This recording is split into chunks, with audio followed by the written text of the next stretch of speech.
Hello, and once again, we are live with the Modern Mystery School UK EU podcast and YouTube channel. And yes, it's that time again. It's astrology time with Al. How are you, Alex? How are you doing? I am wonderful. Merry Yuletide, everyone. Happy holidays. Merry Christmas. This is a beautiful time of year. It's also Sagittarius season, so I know that there's a bunch of Sagittarians out there jumping and whooping when I say that too. I love it. I love it. And it is that amazing time of year when it's all like lovely and Christmassy, but also we've got the new year to think about and what is it going to bring? And the year of the Phoenix, what does that mean? And what could possibly be happening in 2026? Oh my gosh. Well, before we even get to that, I'm reading everyone's mind right now because they're thinking about how I'm not even through Christmas yet. So can we please not even talk about 2026? But I mean, it is around the corner. It really is around the corner. And one of the things that I always appreciate that Sovereign Ipsis Miss Dave talks about is how preparation is worthiness. And yes, we are approaching the close of the year and the holidays are around the corner, but we do want to prepare for what is coming ahead. And 2026 is a massive year. So, in 2025, we had some planetary aspects happening, but 2025 was more a year of a closing, I guess I could say. And 2026 is I called it the year of the Phoenix, but I could also call it the year of the jetpack or the rocket pack because it is a year to go and people want to go. They want to move forward. They want to initiate good things in their life and make things happen. They're embracing that warrior energy.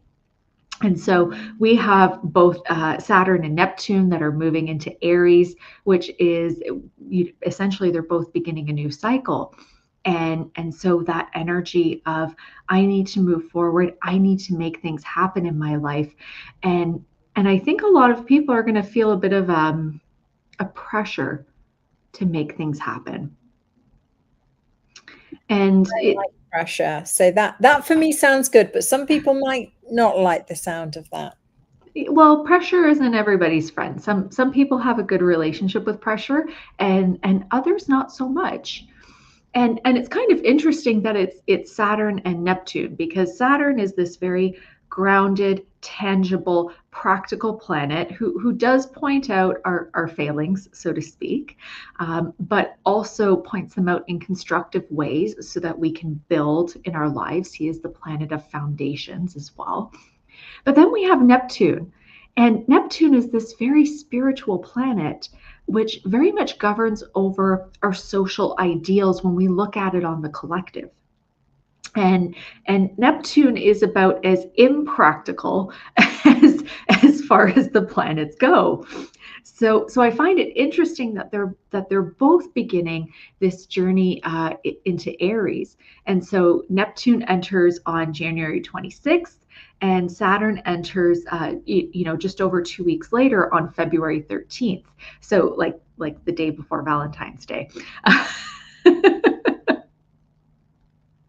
So it's kind of interesting because there's a lot of people who want to create in their lives, who want to take that leap forward, who really want to have personal empowerment. And we have this very grounded, tangible energy of arising like the phoenix and having that strength and capability. But then also there's the ideals and illusions of what personal empowerment looks like that also come with it too.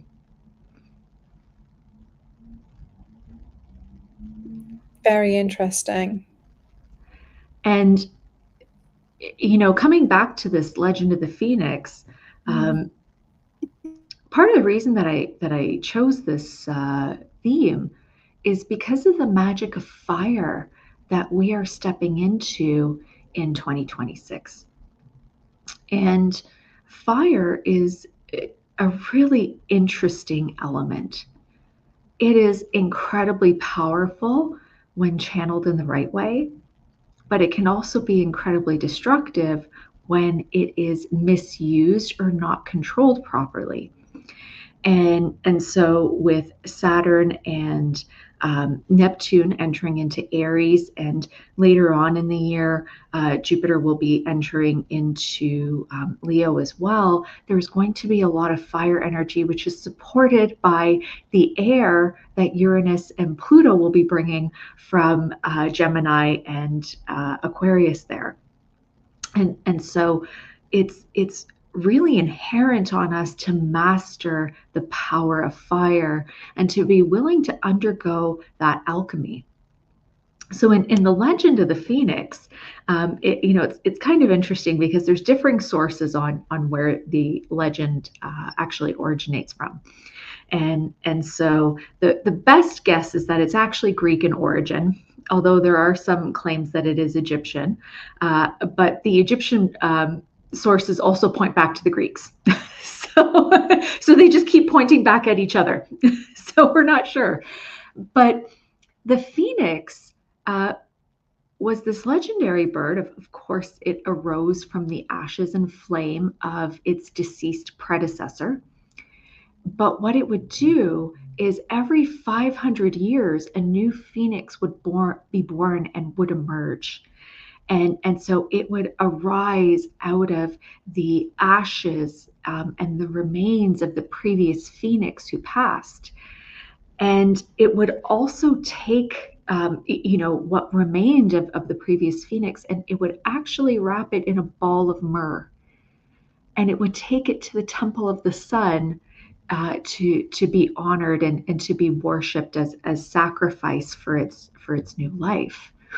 And so we have a chance in 2026 to arise from the ashes. We are being reborn in a sense. And for those of you who feel that call to wake up and to really start making forward movement in your life, some of you may literally be looking on ashes of your life, things that maybe didn't work out, things that failed, relationships, jobs, aspects of your health. And you have the opportunity to take 2026 to master your personal fire so that you can start to make forward progress. And so, there's a lot of people who are going to need a life activation this year. There's a lot of people who are going to need initiation because fire is spiritual. And when we control that fire, kind of like an engine, like an internal combustion engine, it can take us places. But when it rages out of control, when your aspiration rages out of control, it's kind of like a forest fire instead, and everything just burns. And so one of the things that I want everyone to know for 2026 is that there's going to be a lot of inspiration. There's going to be a lot of motivation, but people are going to need the right tools and the right, I guess you could say, constraints, the right practices, the right disciplines, so that their fire lasts and doesn't burn them in the process. Very, very cool. Very cool. I mean, I already am excited for 2026. All this sounds completely up my street, to be honest. I'm like, okay. And it's funny because I know we joke about just getting this year done and then think, but I was so excited about 2023. I'm like, oh, it just has that feeling about it, doesn't it? We can get some stuff done here.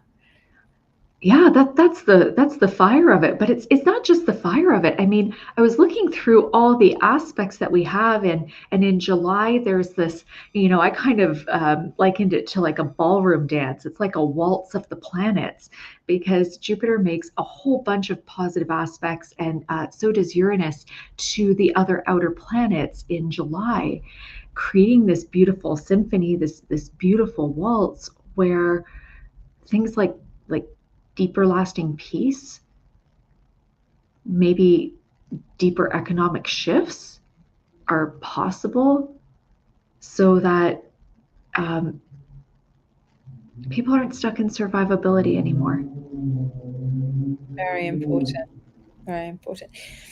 Aleks, you mentioned some of the months and looking ahead. Now, I don't know, some people tuning in to this might not know, but every year you do a forecast, and it is an astrology forecast. But I feel like some people might get confused about what that actually is, because when you do it, it is a very in-depth look and very empowering, and it takes you through this journey. I don't know how else to explain it, so I'm going to ask you to explain it, rather than, I know some people might read their horoscopes or something for the forecast ahead, and that's not what it is. So I just wanted to kind of let people know that this is available, because for me, I have found it very valuable as an initiate to understand what's happening and how I can use my tools and and get the best out of daily life, with this information. Could you just explain it? Are you going to explain it in a much better way than I just did? Well, thank you. Yes, absolutely. So every year, as you mentioned, Ipsis Kate, I do an astrology forecast. And so basically, I use what's called mundane astrology, which looks at aspects that affect the world. And I liken it to checking into the heartbeat of human consciousness. And the reason I love doing it is because, I started doing this just for myself, because I wanted to understand what's relevant to the people that I'm trying to serve. So if they're worried about survivability and I'm talking to them about apples and oranges, then I can't serve them, because I need to connect into the heart of what it is that they are looking for and what they need. And so I started working with mundane astrology so that I could understand what's happening in that human consciousness, so that I can reach other humans. Because, especially for myself and for other initiates, sometimes we kind of lose relatability. There's things that we don't worry about anymore, because we have tools, we have magic, and we also have that ability to recognize when we are being influenced by outside forces, outside factors, outside conditions. And so I started doing this this astrology forecast, so that I can understand what's happening with the people around me. Where do they need my help? How do they need my help? What are the tools that I have that can help them figure out the problems that they've been encountering? And whether that is health problems, whether that is, economic problems, all of it ultimately comes back to spirit. And so what are the spiritual tools that I have at my disposal to help alleviate some of the suffering, the worry, and the concerns that stop people from sleeping at night, that plague their minds and have them overthinking and living in near constant states of anxiety. And so when we do this astrological forecast, you get that insight into the heart of the world. And then for some people, they choose to have more of a personal astrological forecast as well, so that they can understand timing and be prepared for those opportune moments to serve others. Because we all have our own personal cycles that are operating within more global cycles. And so maybe the rest of the world is going, stop, stop, stop, stop, stop. But this is your go cycle. And so if you listen to what's happening with the rest of the world, you might miss out on amazing opportunities for yourself as well. And so forewarned is prepared.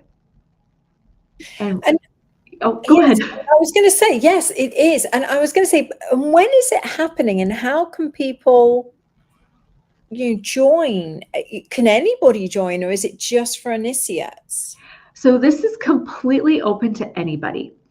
And so I welcome anybody who wants to learn more about astrology, who wants to understand how astrology affects you on a personal level as well as the planet, because I do include those pieces as well. And so it is going to be on Friday, January 2nd. At 1 p.m. Eastern time. And so that's going to translate to different parts of the world. And I will provide the link afterwards so that you can register online. And if you register before December 21st, or by December 21st, there is actually a discount code that I will include in there as well.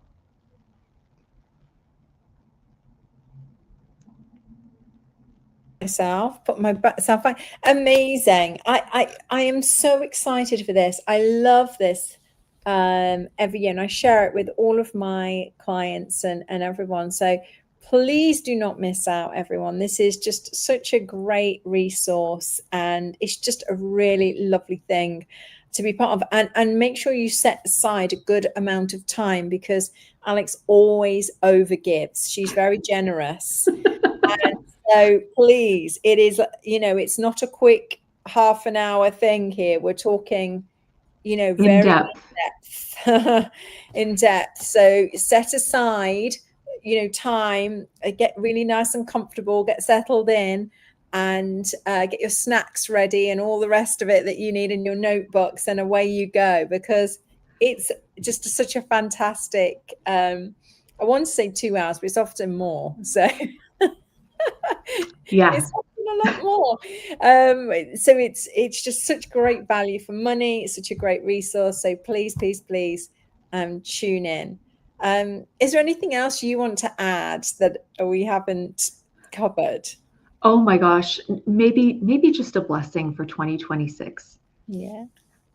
That you are this warm, pure, clean fire that cooks everything you want in your life in the way you want it to manifest, and that you illuminate and provide warmth to others, that you rise like the phoenix, strong and bold, and embrace the light of the spiritual sun so that you can be a source of inspiration for others. So be it. Thank you. Thank you so much. And thank you, everybody, for tuning in. We will see you again soon. Absolutely. Happy 2026. Merry Christmas. Merry Yuletide. Happy holidays. All of it.